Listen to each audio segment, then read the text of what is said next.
और सबसे बड़ी सबसे अहम खबर यह कि भारतीय जनता पार्टी के सांसद सरोज पांडे ने छत्तीसगढ़ सरकार पर एक तीखा हमला बोला, एक विवादास्पद बयान दिया। यह कह दिया कि सरकार के भीतर सब कुछ ठीक नहीं चल रहा। सरोज पांडे के बयान के बाद राजनीतिक पलटवार भी हुआ। कांग्रेस इसे बीजेपी का मुंगेरी लाल का हसीन सपना बता रही, तो बीजेपी सरोज पांडे के बयान के साथ है।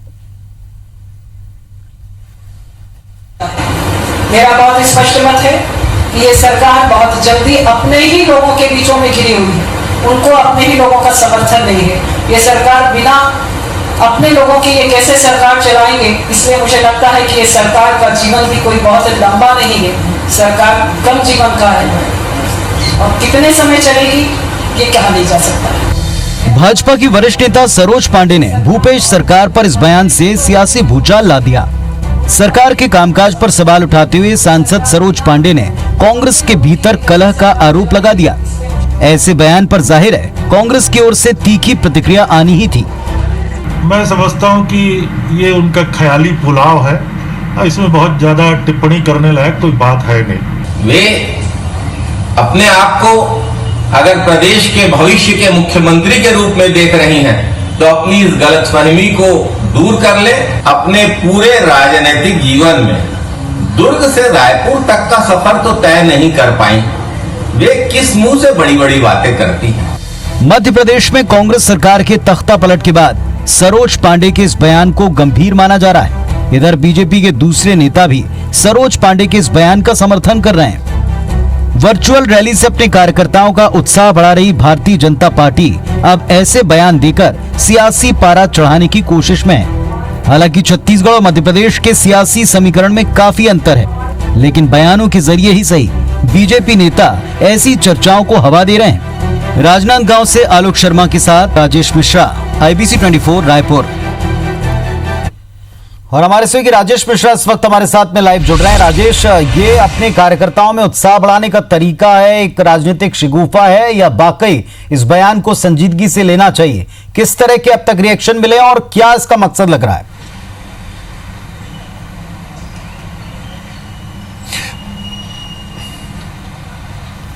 देखिए, इसको आप जो तीनों पॉइंट बोल रहे हैं, ये तीनों पॉइंट हो सकता है, क्योंकि अभी थोड़ा सा सियासत जो है गरमाई हुई है। नए प्रदेश अध्यक्ष बने विष्णुदेव साय, और कांग्रेस में कोरोना को लेकर जिस तरह से कभी TS सिंहदेव का बयान अलग आता है, कहीं भूपेश बघेल का बयान आता है, तो उसको लेकर भारतीय जनता पार्टी इसका फायदा उठाने की कोशिश कर रही है और थोड़ा सा माहौल बनाने की कोशिश कर रही है। और सरोज पांडे का जो बयान अभी आया है, उन्होंने ये कहा है कि जिस तरह से कांग्रेस के कुछ मंत्रियों में आपस में सहमति नहीं बन रही है, जो बयान जिस तरह से कांग्रेस के मंत्रियों के आते हैं अलग अलग, उसको लेकर उन्होंने ये तंज करा है। चाहे वो स्कूल खोलने की बात को लेकर हो, चाहे शराबबंदी की बात को करें, और चाहे ये अभी कोरोना को लेकर जो व्यवस्था चल रही है उसकी बात करें, तो कुछ कुछ अलग अलग जो बयान आ रहे हैं उसको आधार बनाकर सरोज पांडे ने बयान दिया है। और निश्चित रूप से ये बयान सियासत गरमा रहा है यहाँ पर, और ये जो बयान है उसको भारतीय जनता पार्टी के लोग समर्थन भी कर रहे हैं। और उनका ये सरोज पांडे ने बयान देकर ये थोड़ा सुबगाहट तो ला दी है कि निश्चित रूप से उनका ये कहना है कि भारत जो कांग्रेस की सरकार है, भूपेश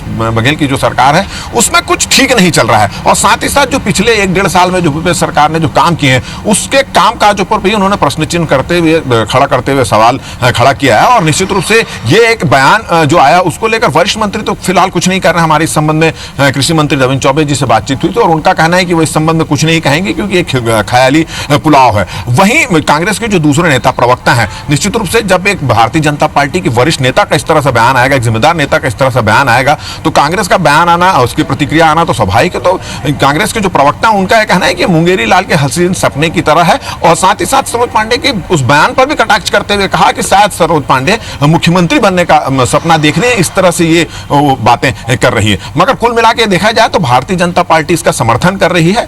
और एक बात बिल्कुल सही कही आपने कि जिस तरह से समीकरण है, जिस तरह से अंतर है, विधायकों का सीटों का अंतर है, उसको देखकर ये मुश्किल नहीं है कि यहाँ पे तख्ता पलट हो जाए। मगर पड़ोसी राज्य मध्य प्रदेश में जिस तरह से हुआ है, उसको देखकर कहीं ना कहीं छत्तीसगढ़ में भी इस तरह की सुगबगाहट हो सकती है।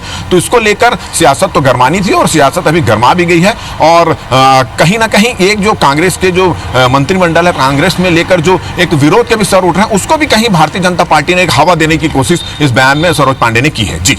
लेकिन जो भारतीय जनता पार्टी की अंदरूनी राजनीति अब तक रही है राजेश जी, और जिस तरीके से पहले भी सरोज पांडे कई दफा बयान देकर अपनी पार्टी के नेताओं को जवाब देने के लिए मुश्किल करती आई हैं, 2018 के चुनाव के पहले भी सीएम के चेहरे को लेकर के वो कई बार जिस तरह के बयान दिए हैं वो मुश्किल खड़ी करता है। ऐसे में इस बयान के साथ पूरी पार्टी पूरे जोर के साथ खड़ी होगी, कह पाना फिलहाल थोड़ा मुश्किल लग रहा है। क्या और किस तरह के बीजेपी के अंदर के रिएक्शंस हैं?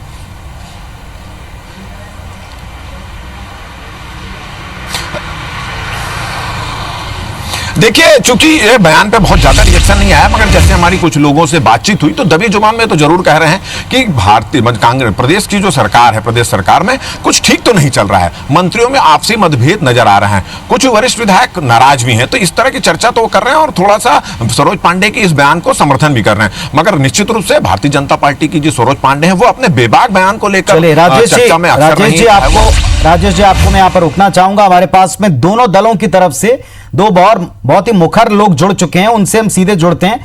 राजेंद्र तिवारी जी कांग्रेस पार्टी की तरफ से जुड़े हैं और श्रीचंद सुंदरानी जी बीजेपी की तरफ से जुड़े हैं। सुंदरानी साहब, क्या बीजेपी सरोज पांडे के बयान का समर्थन करती है जिसमें वो कह रहे हैं कि यहां सब कुछ ठीक नहीं चल रहा, यहां सरकार कब गिर जाए पता नहीं, कह नहीं सकते कितने दिन सरकार चलेगी? पुनीत जी, निश्चित रूप से सरोज पांडे जी हमारी वरिष्ठ नेता हैं, राष्ट्रीय नेता है, राष्ट्रीय महामंत्री है। महाराष्ट्र जैसे अनेक राज्यों की वो प्रभारी रही हैं भी आज भी। और हम पूरी पार्टी भारतीय जनता पार्टी सरोज पांडे जी, आदरणीय सरोज पांडे जी के बयान के साथ खड़ी है। गड़बड़ तो है और कांग्रेस की अंतरंग कलह से कांग्रेस की सरकार गिरेगी। हम ये नहीं कहते कि भारतीय जनता पार्टी संख्या बल में बहुत मजबूत है, हम सरकार गिरा देंगे, हम सरकार कतई नहीं गिराने की स्थिति में है।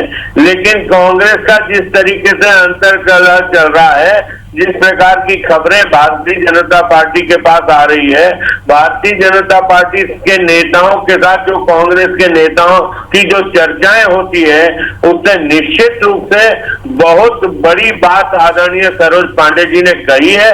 पूरी पार्टी आदरणीय सरोज पांडे जी के साथ खड़ी है। राजेंद्र तिवारी जी भी हमारे साथ में, वरिष्ठ नेता। तिवारी साहब, ऐसी कौन सी कांग्रेस पार्टी की खबरें बीजेपी के पास जा रही हैं कि इतनी बड़ी संख्या के बाद भी बीजेपी को लगता है कि सरकार गिर जाएगी यहाँ कभी भी? ऐसा है कि एक दो तीन कहावतें याद आ रही पुनीत जी मुझको कि एक तो मुंगेरी लाल के सपने ना देखें ये लोग, और दूसरा वो बहन के लिए कहना चाहता हूं मैं, सरोज पांडे के लिए अभी श्रीचंद भाई ने उनको वरिष्ठ नेता कहा, वो वरिष्ठ नहीं गरिष्ठ हैं। अपनी ही पार्टी में लोग उनको पचा नहीं पा रहे हैं। उनके पिछले बयान देख लीजिए कि किस तरह से वो अपनी पार्टी में अपने बयानों को लेकर के विवादास्पद रही हैं। सबसे पहली की बात यह है कि बिल्ली के चाहने से छींका नहीं टूटता भाई। असली बात यह है कि इन्होंने जो बातें कही है, निरर्थक बात जिसका कोई औचित्य नहीं। मध्य प्रदेश में तो ये सफल हो गए अपने षड्यंत्र में, छत्तीसगढ़ में कैसे संभव है? छत्तीसगढ़ में हम लोग 69 हैं और भारतीय जनता पार्टी मात्र 14 पर सिमट कर रह गई है। 3/4 से ज्यादा हमारा बहुमत है। और सरोज जी का ये कहना, अब तो ये बात किसी और ने कही होती पुनीत जी तो उसको नासमझ कह रहा है करके हम लोग उपेक्षित कर देते उस बात को, मगर अब एक सांसद ने कहा है और ये अपने दल की राष्ट्रीय महासचिव भी है, इसलिए थोड़ा माथे पे सिकन ला करके मुझको कहना पड़ रहा है। और विचारणीय हो गया क्योंकि सरोज पांडे जी ने कहा है, नहीं तो बात तो पूरी नासमझी की कही है उन्होंने। ये कैसे संभव है? तो मंतव्य क्या लगता है? केवल एक तरह से ऊर्जा पैदा कर देना, गर्माहट लाना, राजनीतिक तौर पर अपने कार्यकर्ताओं के बीच में थोड़ी ऊर्जा लाना, ये इसका मकसद है? क्योंकि मध्य प्रदेश में भी शुरुआती तौर पर इस तरह के संकेत बीजेपी देती आई थी कि ये सरकार गिर जाएगी और जो अंतर विरोध रहे उसका फायदा उठाया। पुनीत जी, आप तो बखूबी जानते हैं कि मध्य प्रदेश में हमारा स्पष्ट बहुमत नहीं था, हमको तो बाहरी मदद से सरकार बनानी पड़ी। छत्तीसगढ़ में ऐसी स्थिति नहीं है। सरोज जी बोलते हैं कि मुख्यमंत्री जी अपनों से घिरे रहते हैं, तो अपनों से घिरे नहीं रहेंगे तो क्या शत्रुओं से घिरे रहेंगे? अरे कांग्रेस कार्यकर्ताओं के बीच में घिरे रहते हैं, आम जनता के बीच में घिरे रहते हैं। अब वो कहती अपनों से घिरे हुए हैं। अरे भाई, कोई दुश्मनों से घिरा रहता है क्या कोई आदमी? और उनकी मंशा किसी भी हालत में, हालांकि ये बताता है कि भारतीय जनता पार्टी जिस तरह से षड्यंत्र में सफल हो या ना हो मगर प्रयास करते रहती है। और ये उसका एक उदाहरण है कि छत्तीसगढ़ जैसे राज्य में जहां स्थायी सरकार है जी, जी। और जहां 3/4 से ज्यादा बहुमत है, वहां भी शरारत करने वाकई की बात नहीं आ रही इसीलिए बहुत बड़ा प्रश्न बन गया तिवारी जी कि इतनी बड़ी संख्या 90 में से 69 सीटें जिसके पास में उस पार्टी की सरकार कैसे गिर जाएगी, और ऐसी कौन सी खबरें बीजेपी के पास में पहुंची को बताता है, इनकी मानसिक स्थिति को बताता है। ठीक है, बहुत शुक्रिया आप दोनों का भी, राजेश मिश्रा का भी हमारे साथ में जुड़ने के लिए, हमारे सहयोगी का, और इस खबर को अब किस तरीके से पार्टियां आगे लेती हैं, कितनी संजीदगी से इस बयान को लेती हैं, क्या प्रतिक्रिया आती है, इस पर नजर रहेगी हमारी।